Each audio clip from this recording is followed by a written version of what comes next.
So the theme around the interview today is on a very topical issue. It's on leadership and management skills and how to run a successful business through great leadership management skills.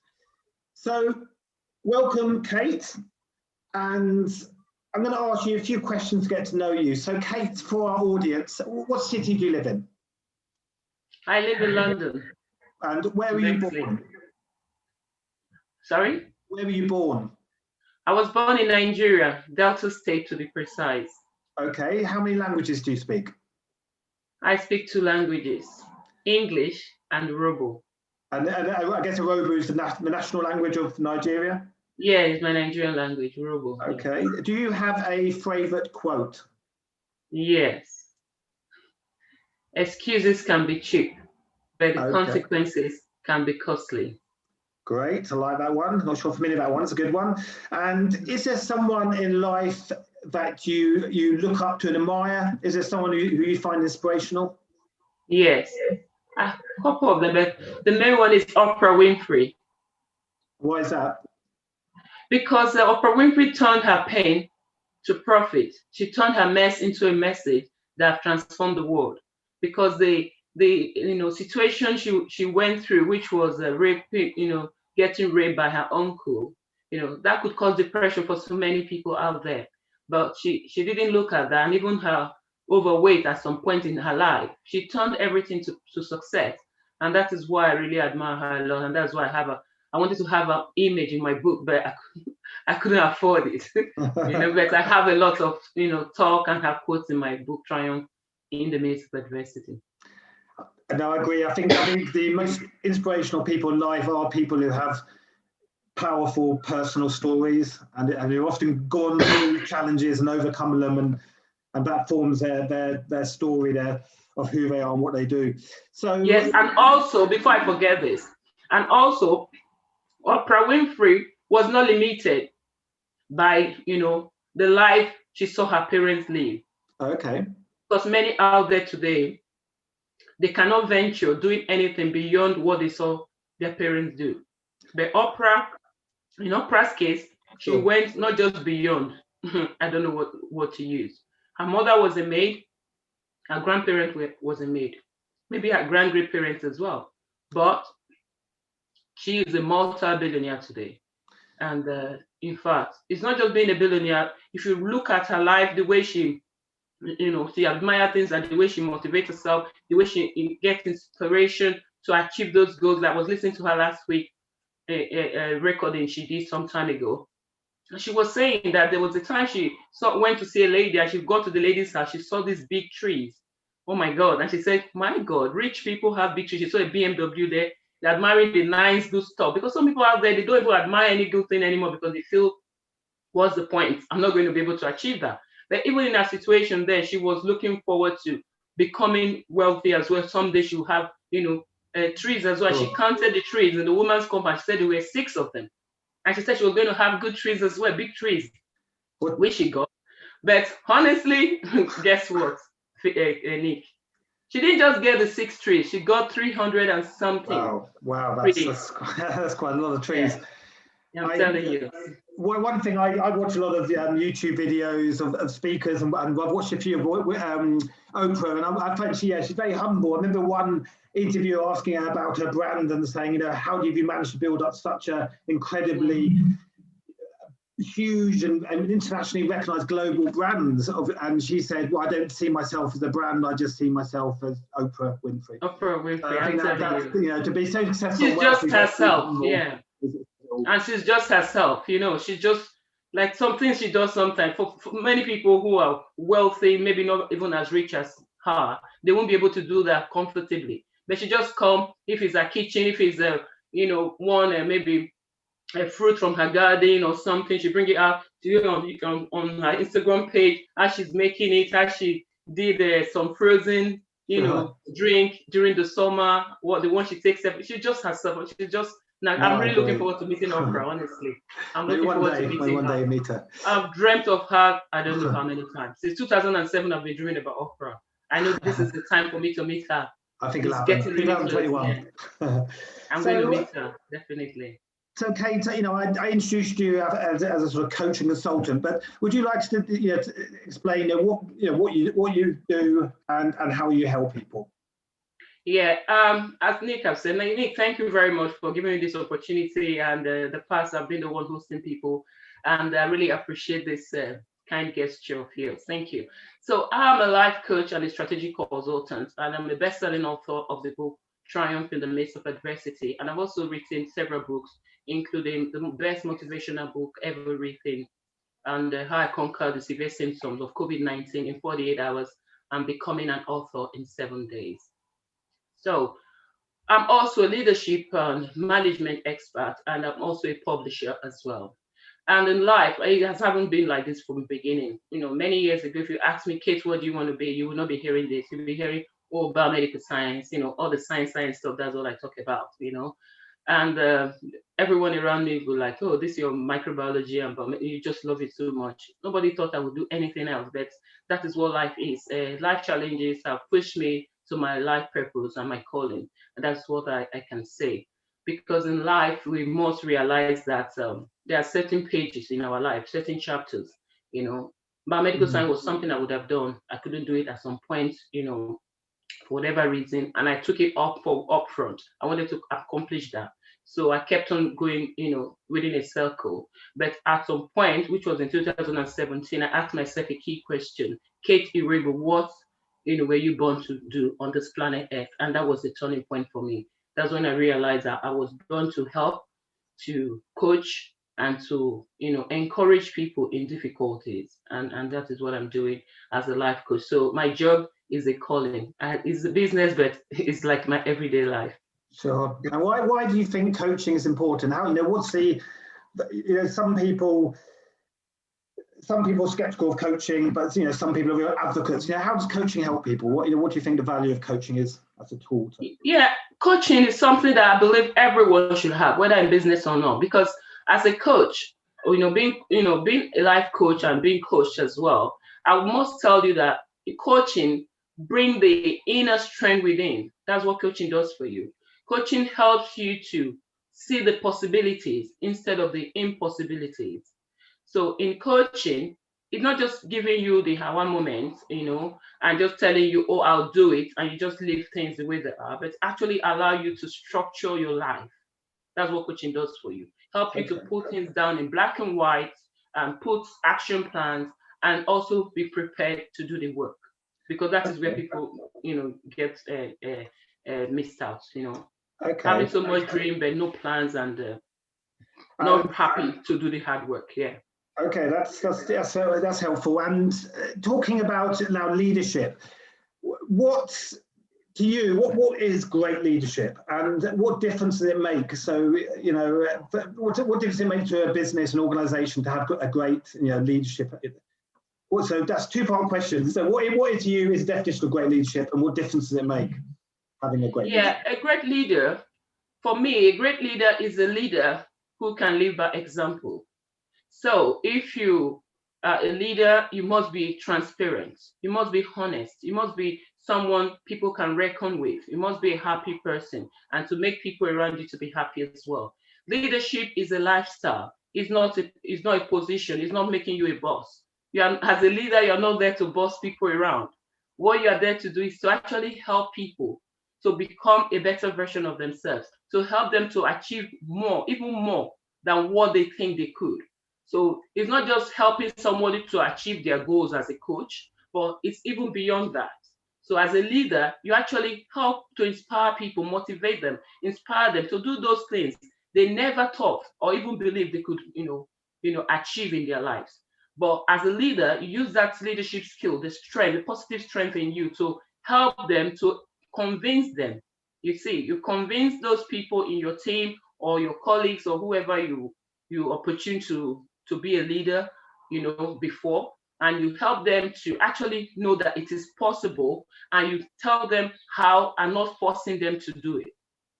Okay, that resonates with me. A lot of people I interview on Significance TV are influencers and inspirers, people who influence and inspire, and I think that certainly sounds like that's two of the key parts of being a leader, is someone who can inspire and influence other people. So Do you think anyone can be a great leader? Is it something, you're born with these attributes, or can anyone learn to take on take on board these points and become a better leader? Absolutely. I believe that anyone can become a leader. You just have to be willing, to learn and unlearn. Because as a great leader, you must be willing to learn continuously. So you can't just, because you need to set the pace. So as a leader, you have to go beyond where your mates are. You have to know what is the next step, even before others. So when you see a problem, when people are still thinking about the problem, as a great leader, you're actually thinking beyond the problem.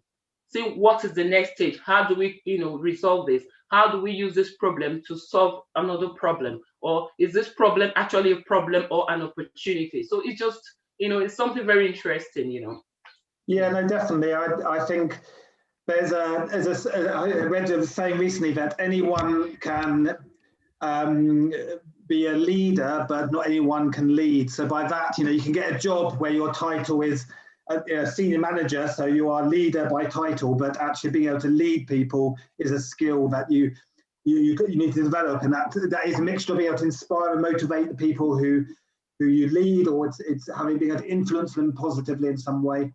And I personally, I think, I say it again and again, I think influencing is such an important skill in life, otherwise life will influence you, and to be successful, you need to be able to influence your audience. And I think that's one of the key things with a leader.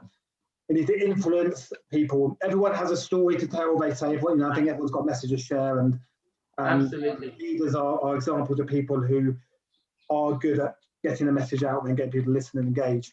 Absolutely. And also, having said that, saying that leaders, you can learn to become a leader. I also believe that you can be born as a leader as well. Okay. Because there are people who have not gone to school to learn any skills, but they just have that attribute of leadership inbuilt in them. All they just need to do is to, recognize it, that they have it. Then once you do that, then you build on it. Okay. So yeah, so I believe that you can be, a born leader, and also, create leaders as well. And one thing that is so key to great leadership is that you're not just creating followers as a great leader, but you also create leaders yourself. No, I agree. I think that's the thing about inspiration, is that if you can inspire people to almost follow in your footsteps by leading by example, then that's a greatest compliment for anyone.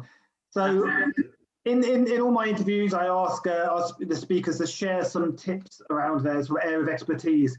So on the subject of leadership and better management, for success, did you share a few tips on if someone was wanting to be a better leader and wanting to inspire and influence people better? Can you share a few tips on how someone could do that? Yeah, one thing I want to say is that as a manager, you must know that there is no such word as a bad employee, but there's a bad manager. So when you have that at the back of your mind, it will actually help you to, put your energy to developing yourself first and helping your team to be the best, that it can be. So what I mean by this is that many organizations out there, they put the blame on their employees.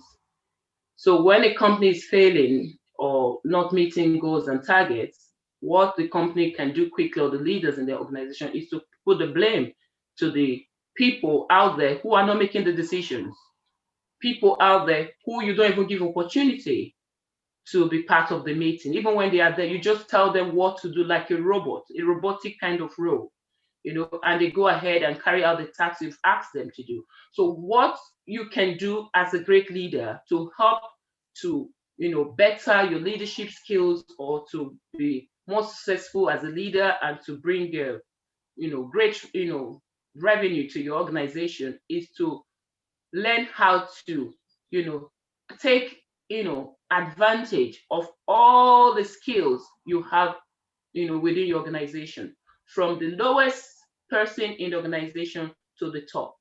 So there's nothing like, oh, because you are not a leader, or because you are just a sales rep, you don't have anything. Do you know how many talents, how many ideas, how many strategies, organization waste daily, monthly, yearly is huge. You have an organization of maybe 1 million brains and you're only taking advantage of 20. That is a huge loss. So organizations need to change this. When you have a team meeting, don't just tell people, do this, do that, and go. I know that some organizations, like when I worked in this in as a scientist in the hospital, I understand that there are times you have to do that, follow procedures because of the risk level and all that. But that doesn't apply to every organization. So I cannot just be running a company with only what I know. I always refer to Mr. Wole Akinboboye. I admire that man in Lagos. I see him talk to the gateman, the cleaner, have ideas from them. Even when I was just a fresh graduate from uni, I remember when he invited us and actually invited one of the artists. He's a musician in Nigeria. His name is what's his name again? It's Sonny Neji. Okay. He played his music and actually asked, my sister and I to actually listen to that video and tell him to, analyze the music, the video, and criticize it and criticize it and tell him what could have been done better. Sure. You know what I mean? Yeah, he didn't look at me like, he didn't say, oh, Kate is a microbiologist. What does Kate know about music? No, you understand what I mean? The guy, and that thing actually opened my, and that's one thing I learned from him for so long. And himself and Richard Branson as well. Richard Branson is the owner of the Virgin Atlantic, Airways and other Virgin Group. So having worked as a cabin crew with Virgin Atlantic, that was something that I really loved about Virgin as well. So the company, they don't just say, oh, we are the leaders. My manager don't just say, like Gary Ogden was my crew line manager. Oh. Gary Ogden never said, oh, I know it. So I've been flying here many years, Kate, when you were still a little girl. What do you know about this job? No. They actually come to, even when I met Richard Branson, unfortunately, I didn't take a photo with him in Crawley. We had a long chat. Wow. And you could see Richard actually telling me that he's relying on the Lagos crew to make the route work. He's relying on us. That was really encouraging. I missed twice to take picture. It's twice now I've missed Richard Branson's photos. And one was during the graduation, after the ceremony as a crew, after you train, we have a ceremony where you have to take picture of Richard Branson and all the crew. We will sometimes carry one of the crew up and all those funny stuff. But unfortunately, our graduation or ceremony was on September 11th. Oh, right. Okay. Yeah, September 11th. So then he couldn't make it. The aircraft, most of the aircraft were stuck in America. So Richard Branson was devastated. So he couldn't make it to that ceremony. So it was Steve Ridgway that represented him at that ceremony. So I took photo with Steve Ridgway, but I don't have a photo with Richard. But when I met Richard in one of my training, when I went to Crawley for training, because we do recurrent training as well, which is something a lot of organizations, great leaders should embrace. You don't just employ your crew and expect them to do some magic. They are not magicians, for goodness sake. You have to invest in your employees, invest in your team. As you're investing in yourself, you also invest in them, because that's what Richard Branson have done for me, because it's an asset. I'm not working with Virgin now, but all the investments, all the training, they become assets. I've used them in different organizations, several organizations I've worked. Yes, and now in my business, I'm also implementing those strategies and those, great skills I've learned from flying as a cabin crew. So organizations, you must invest in your employees. It's a must. It's not if you want to. It's something you must deliberately do, because when you do that, you're actually going to get the best from them. Okay? You can have 20 employees, because you don't invest in them. You're actually getting an output into your business of 5 people. That's what you're doing. You are sabotaging yourself. Yeah, I think it's self-sabotage. Kate, I think you're very right. The best asset, the biggest asset of any company or organization is the people. We people sell, people buy. Everything is powered by people, and I think that's there's different style of leadership, but certainly ones that I certainly prefer. The style of leadership is leadership is inclusive and collaborative in its approach. So when I do these interviews, a lot of people always ask me, how do I get in touch with the speaker, the person you interviewed? I like to, so with yourself, so I will be sharing Kate's details below this video, but also there's an event coming up in a few weeks where you can hear Kate talk more about this subject. So I'm going to just tell you a little bit about the event, and then Kate can share a bit more about what she'll be talking about. The event is called Empower to Fulfill Your Potential. Yeah. And it's there to help you reach beyond the limitations and reach your potential by, this particular moment, thriving, not just surviving. There's a lot of challenges of COVID last year with businesses, a lot of jobs, very uncertain times. So, now is the time we really need to be active in upskilling ourselves and getting that step ahead. So this event is one we've done before, and I'm very excited to be speaking alongside Kate. We've got 5 speakers, all experts in their field of business development, public speaking. We've got motivational speakers. I'm going to be talking myself on how to build a unique brand and turning customers into fans. And Kate is a leadership management expert. She's going to be talking how to build a successful business through leadership skills. So it's on the 12th of December, a couple of weeks. It's a Saturday on Eventbrite. The link will be below. Grab your ticket. They are going fast, and it's going to give you'll leave feeling not only just motivating, which we all need motivation, but you'll have tips and strategies you can implement to grow your business in these times. So Kate, over to you. Just a couple of minutes left for interview finishes. Just share what you're going to be talking about, why people should come to the event. Yeah, you have to come, because one is that you're going to be gaining, what we've learned for so many years.